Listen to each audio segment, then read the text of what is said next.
at Davos 2013. Is religion outdated in the 21st century? Representatives of all different religions were there. So there were Christians and Jewish believers, Muslims, Hindus, and of course also a secular perspective represented, an atheist, namely the very well-known cosmologist Lawrence Krauss. And you can see the whole seminar, the whole debate on YouTube. They are discussing our question. And of course, as usual, Lawrence Krauss is very provocative. Here is a quote from him. The point is that the doctrines of religion are outdated, and that's for good reason. They were created by Bronze Age or Iron Age peasants who didn't even know the Earth orbiting the sun. So the wisdom in those books is not wisdom at all. We've actually learned something over the last 20 centuries, and science taught us how the world works. So, religion has a long history. It goes back to people who didn't know that the Earth is orbiting the sun. Well, that's true. They didn't knew the place of the sun and the Earth, nor did the atheists at that time. And we have learned, of course, a lot since those days about the universe. But the wisdom in the Bible is not about how nature works. The ancient wisdom is not science. It's dealing mainly with other issues than the exact position of planets. So Lawrence Krauss' critique is actually beside the point. As Galileo so eloquently put it when he talked about scripture and the intention of the wisdom in the Bible. Galileo said the Holy Spirit's intention is to teach us how to go to heaven, not how the heavens goes. Later on in the debate, the moderator asked Lawrence Krauss, so must a true scientist be an atheist? And Lawrence Krauss answered, a famous biologist once said, every scientist is an atheist when they're going to the laboratory. They don't think anyone is twiddling the knobs. They accept the fact that the evidence of the experiment will tell them what's going on. They don't think that anyone is controlling it. This is interesting, but also strange. Lawrence Krauss is saying that if you believe in God, you're not really in a position to understand this world, because you will then all the time be afraid that God will interfere and you will not find any regularity in nature. But that is a very strange position. Think about Francis Bacon, not the 20th century painter, but the scientists. He is quite often called the father of empiricism. And he's one of those who invented or developed and described the scientific method. He argued that scientific knowledge should be based on inductive reasoning and careful observation. Now, the interesting thing with Francis Bacon is that he was a devoted Christian, a devoted Anglican, and he developed the scientific method, and he viewed the knowledge he gained from experimentation with nature as a knowledge that is a rich storehouse for the glory of the Creator. So he didn't think about nature and science the way Lawrence Krauss do. He actually says, and this can be a comment to Lawrence Krauss, Francis Bacon said, a little philosopher a little philosophy inclines man's mind to atheism, but depth in philosophy brings men's minds to religion. Actually, if you look at it historically, all the nations around Israel and the cultures around Christianity at the beginning, they view nature as chaotic. But in Judaism and in Christianity, people, of course, believe that God is a God of order and coherence and faithfulness. And they believe that God has created this world, and it's not a chaotic world in terms of how nature functions. And therefore, it was natural for the early scientists who were Christians to move in this direction that Francis Bacon did, and to develop the scientific method.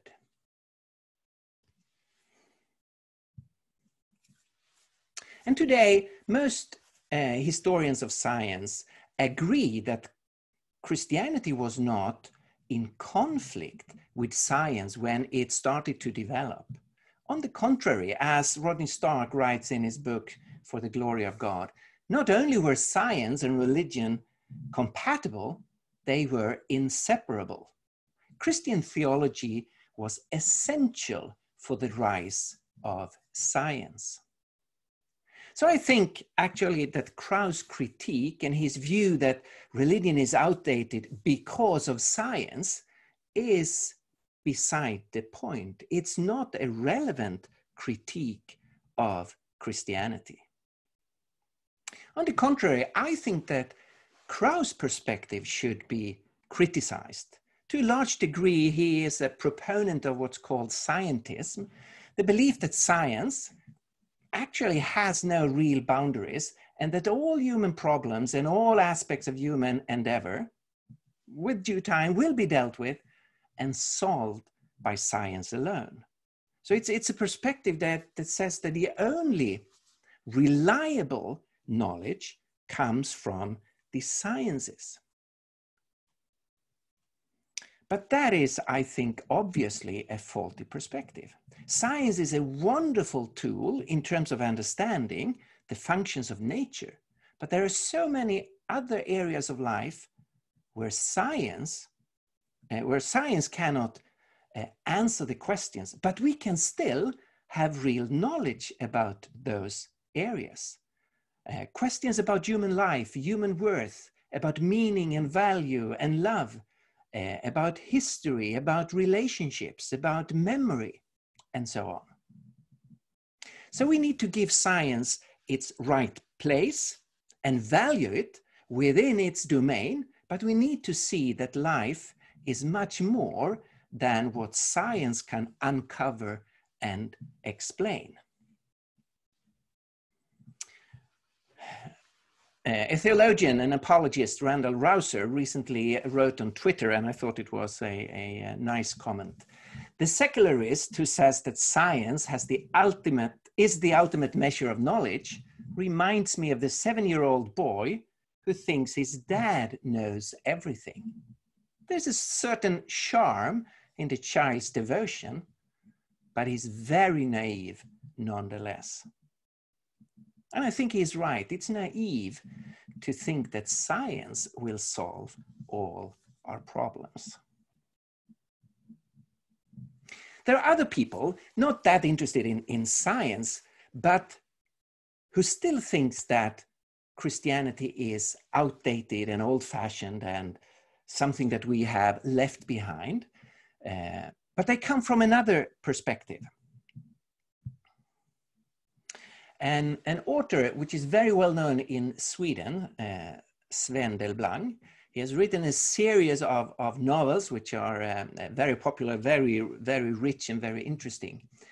And in one of them, he describes a woman, Maria, who has grown up as a daughter of a pastor.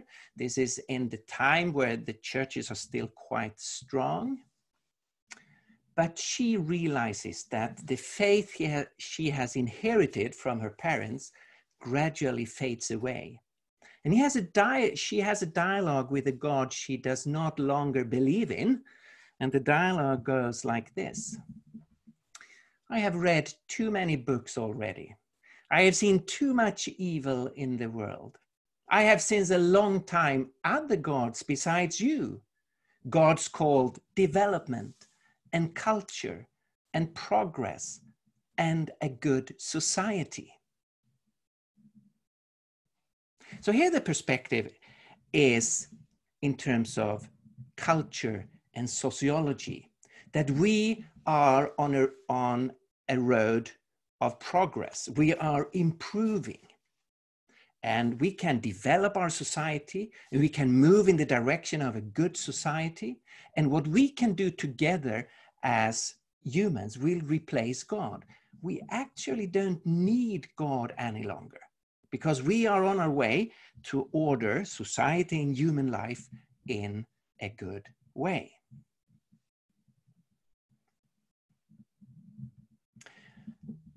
And of course, like with science, of course, there's a lot of good things to be said about cultural progress. We can think of democracy and human rights and freedoms of different kinds. And we have seen very important developments. And we can affirm those developments. But does that mean it can replace God? It's interesting, the atheistic French philosopher, Ferry, so he's an atheist, he's a philosopher, he has written a book called A Brief History of Thought. He says this: in direct contradiction to the Greek world, because that is what he's discussing, in direct contradiction to the Greek world, Christianity was to introduce the notion that humanity was fundamentally identical, that people were equal in dignity, an unprecedented idea at the time, and one to which our world owes its entire democratic inheritance. So what he's saying is that the good progresses we have seen in our society with democracy and human dignity actually is inspired by the Christian faith. It does not find its root in Greek philosophy or in other ideologies. It's inspired by the Christian movement and the Christian idea that every individual is created by God in the image of God and therefore have value and dignity.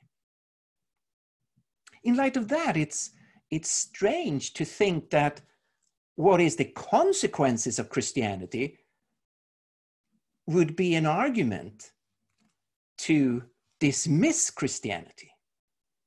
They, of course, belong together. So, we have seen a lot of progress in terms of science understanding nature and how science is applied in technology and medicine, and we are really thankful for that. We have seen a lot of cultural and sociological progress in terms of human rights and democracy in many places. But we need to see that this progress is inspired, not contradicted by the Christian faith. And it's strange to use that as an argument against the Christian faith. At the same time,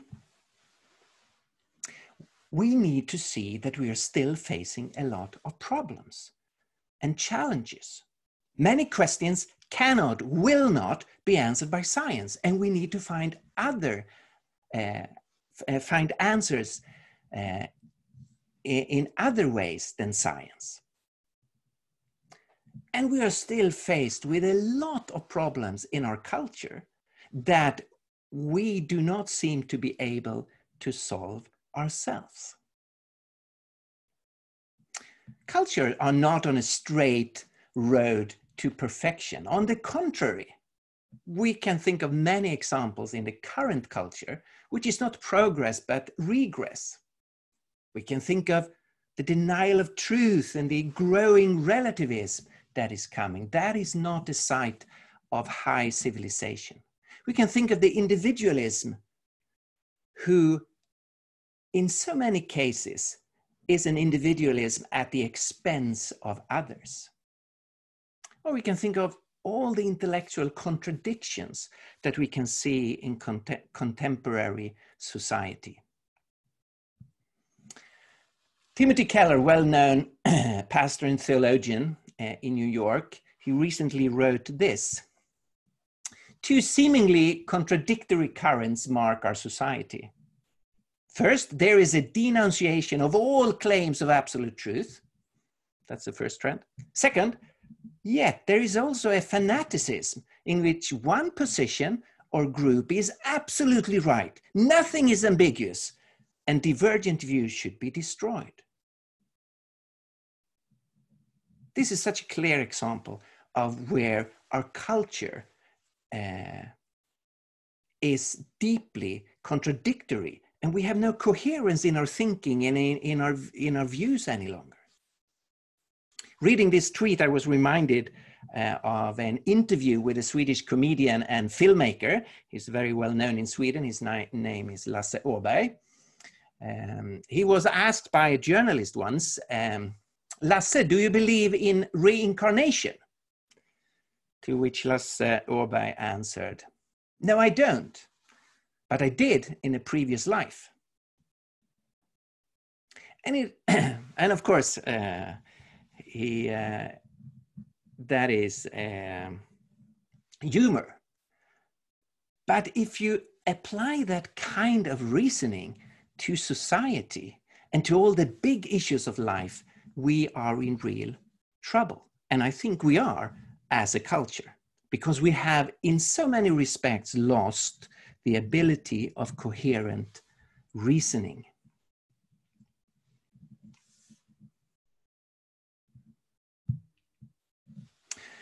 So, what I've said so far is, I don't think we have moved beyond God. I don't think science nor culture is a reason to ignore the claims of Christianity.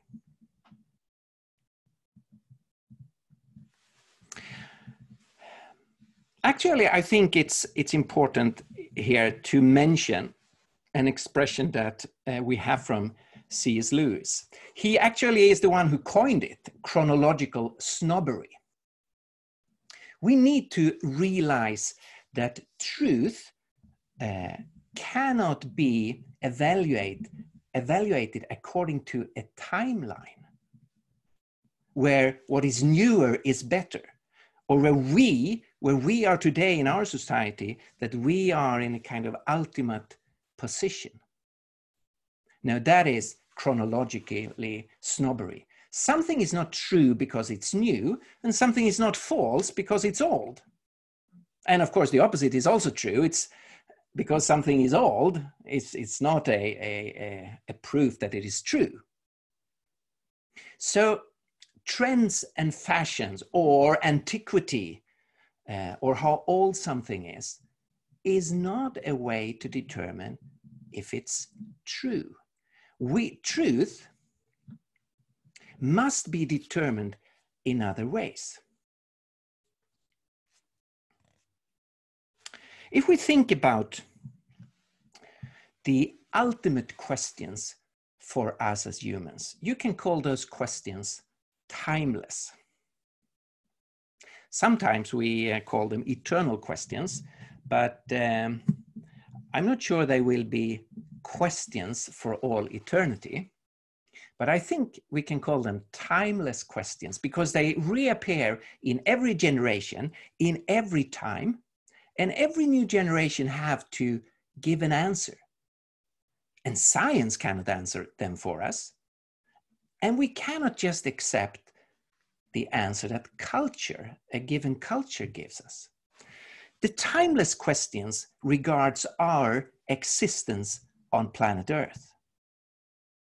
What is the origin of this universe, of this earth, of our existence? Where do we come from? It concerns our identity. Who are we? How should I understand myself? What is my identity? What is my being? How should I interpret my inner life, my experience of being a self, an I, a person? What is this? Having a mind, having a longing for love. What is this inner darkness I have within myself? What is the meaning with my existence? Why am I here? Is there any thought behind it? How should I make use of my time, of my talents, if I have any? What is the meaning of my existence? What about morality? What is the good life? How should I live? What kind of choices should I do? And what should I do when I've not lived the good life? How should I handle my own guilt, my shame? And it's the question about destiny. Where am I going? What will happen when I die? What will happen with the universe? Will everything end just in utter darkness and coldness? Or is there another destiny? These are the timeless questions. And every person and every culture needs to give answers. And they cannot be answered along a timeline. What we have to do is to evaluate the available answers, the available alternatives. And we need to open up our minds to look at the different possibilities. How can these questions be answered?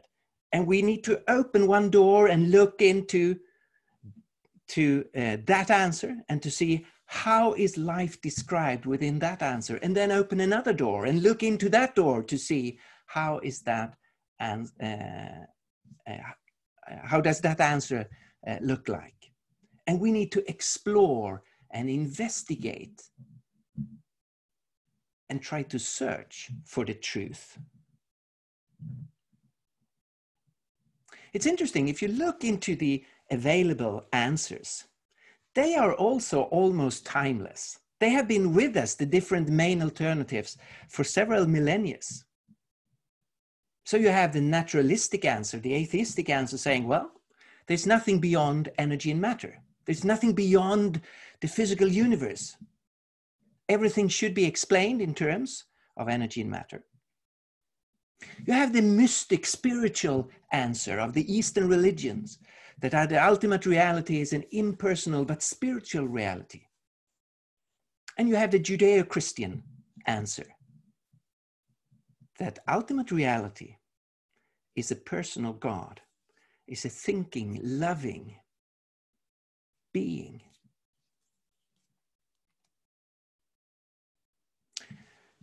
Lawrence Krauss, who I mentioned in the beginning, he's the author of a book called The Universe from Nothing. And he is, of course, an atheist, a naturalist. He does not believe in anything beyond the physical reality. But in moments of clarity, he also realizes that that worldview is a very bleak worldview. In his book, A Universe from Nothing, he writes about us as human beings, saying, we are more insignificant than we could ever have imagined. And that is, of course, true if there is no God. Then my little life, a few years, on this little planet, in the big picture means nothing. I'm totally insignificant. And my joys and my fears and my hopes means nothing. If one listens to the Christian answer, that is a very, very different way of answering it. We could have gone through it from a philosophical perspective, the Christian answer to the timeless questions, but I would like to listen to an actual voice. It's an old voice, it's 3,000 years ago or something, someone explaining this answer, answering life from the perspective of a personal creator God. It's a short text in the book of Psalms in the Old Testament, Psalm 100. There we can read the words of someone who is rejoicing and saying, "Shout for joy to the Lord, all the earth. Worship the Lord with gladness. Come before him with joyful songs. Know that the Lord is God. It is he who made us, and we are his. We are his people, the sheep of his pasture. Enter his gates with thanksgiving and his courts with praise. Give thanks to him and praise his name. For the Lord is good, and his love endures forever. His faithfulness continues through all generations." This is a communication filled with joy. 7 times the author speaks about joy and gladness and thanksgiving and praise. He's just filled with joy over the life he has. The text is an invitation to come and explore this way of looking at life. 7 times again, you have an imperative. Come, know, enter. Come in and explore what it is to live before God. How can he be so joyful? That is because of the answers to the timeless questions. Look what he's saying. He has a perspective that is not only personal and subjective, he thinks it has universal significance. He addresses all the earth, that is all the nations and all the people. This is for everyone. It has universal significance. It is a message about our origin. There is a God who has created us. Someone wants us to exist. And he is our creator. He has made us. Because we are made by a personal God, we have an identity. And that identity is related to him. We are his. And we can become his people. And he wants to guide us. So we become like sheep, where he is our shepherd. This is a perspective which has a firm foundation for morality. Goodness and love is anchored in all eternity in God himself, because he is good and he is love. Morality has a real foundation far beyond us. And he also is indicated that there is a solution to our guilt, because he talks about entering his gates and entering his courts. That is a reference to the temple in Jerusalem.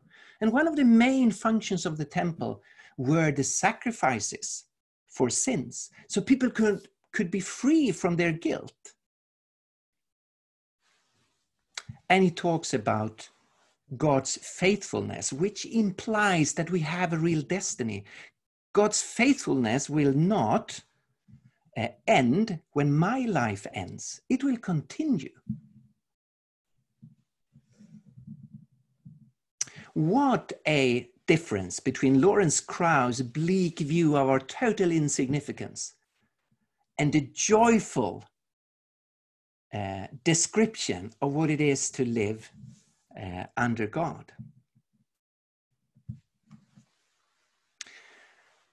Friedrich Nietzsche was, of course, a severe critic of the Christian faith. He hated God, he hated Christianity, he hated the church. And in his view, of course, God and Christianity were limiting life and taking away joy and freedom and strength and beauty. And he could say, I would only believe in a God who knows how to dance. Someone who can affirm life to its full. Now, Nietzsche totally misunderstood the Christian faith, because God is a God who can dance. He is a God who is the source of all beauty and joy and love and pleasure and strength. As C.S. Lewis have said when he talks about the Christian God, their God is the God of corn and oil and wine. He is the glad creator. He has become himself incarnate. So he is the God of pleasure and enjoyment and happiness. He affirms his own creation to the degree that he comes into it himself. So Nietzsche had totally misunderstood the Christian faith. Now, when Lewis here talks about God becoming incarnate and thereby showing that he affirms the creation, we are moving into the central aspect of the Christian faith. And we all know that in the New Testament, it's called in Greek evangelion, evangelium in Swedish, and that means the good news, the proclamation of something wonderful that has happened. It's something that has happened in history, which has enormous significance, and therefore are really good news. And the good news is that God has entered his own creation, not to destroy it, but to affirm it and redeem it and love it. And this is an absolute unique aspect of the Christian faith. As Dorothy Sayers have said, Jesus Christ is the only God who has a date in history. Something has happened. Christianity is not just a wonderful, beautiful idea. It's not principles or philosophy only, but it's also about history, about something that has happened at a certain time, at a certain place, before real people's eyes and ears. Now, in relationship to historical events and reports about historical events, what do we do with a report about something that has happened? Now, you cannot evaluate that in terms of, is it modern or old-fashioned? A report about a historical event needs to be evaluated first. Is the report true or false? If the report is false, we can ignore the whole thing. If the report is true, so we have good reasons to think it really happened, then we have to ask the next question. Is what has happened significant, or is it trivial? If it's trivial, and most historical events, like the lunch I had earlier today, that's trivial. There's no significance beyond the meal itself and what it do to my body for a few hours. The event in itself lacks significance.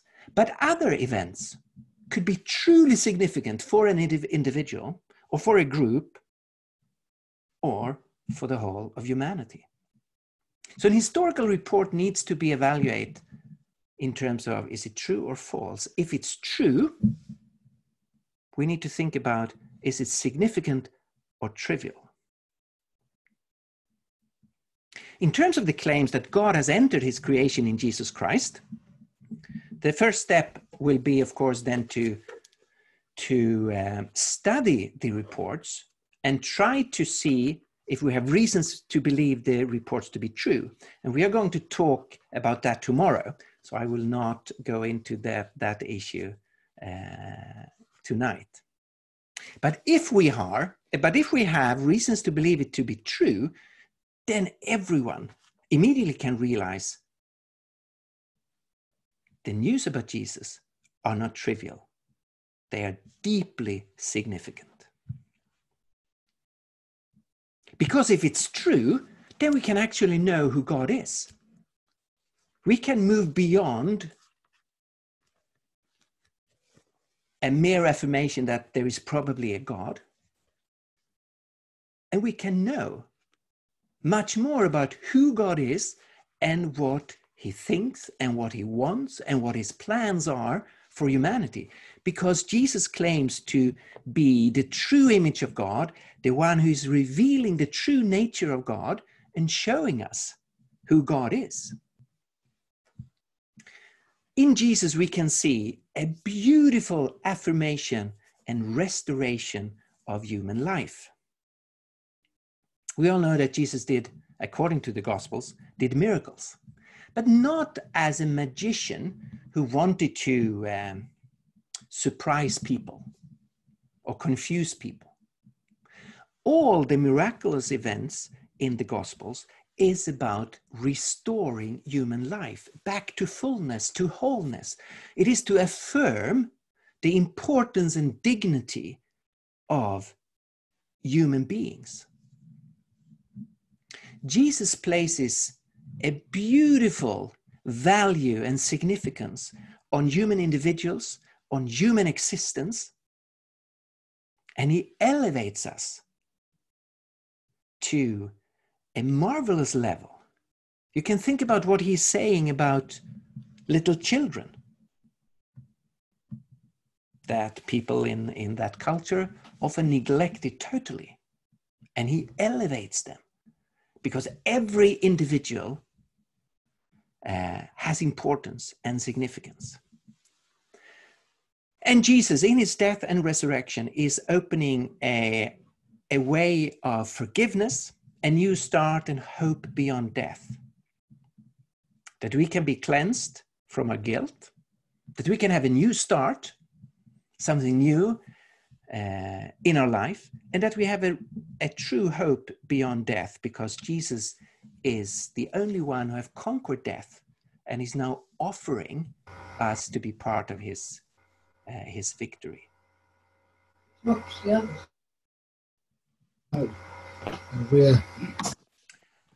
So, let me conclude, and we can open up for questions and discussions. Is faith in Jesus out of date in a postmodern pluralistic world? That has been our question.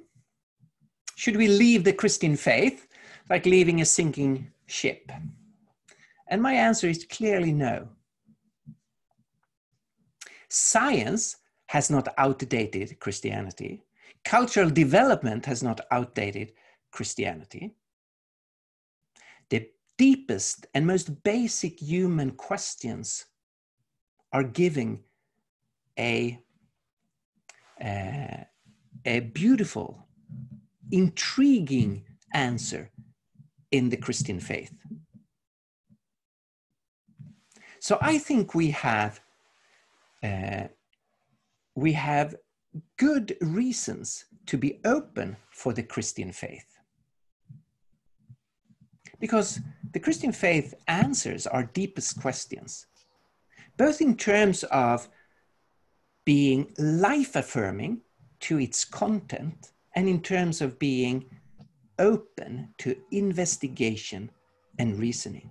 And here I actually think that the Christian faith is unique compared to other philosophies and worldviews and religions, that it is deeply life-affirming, and it says yes to our existence.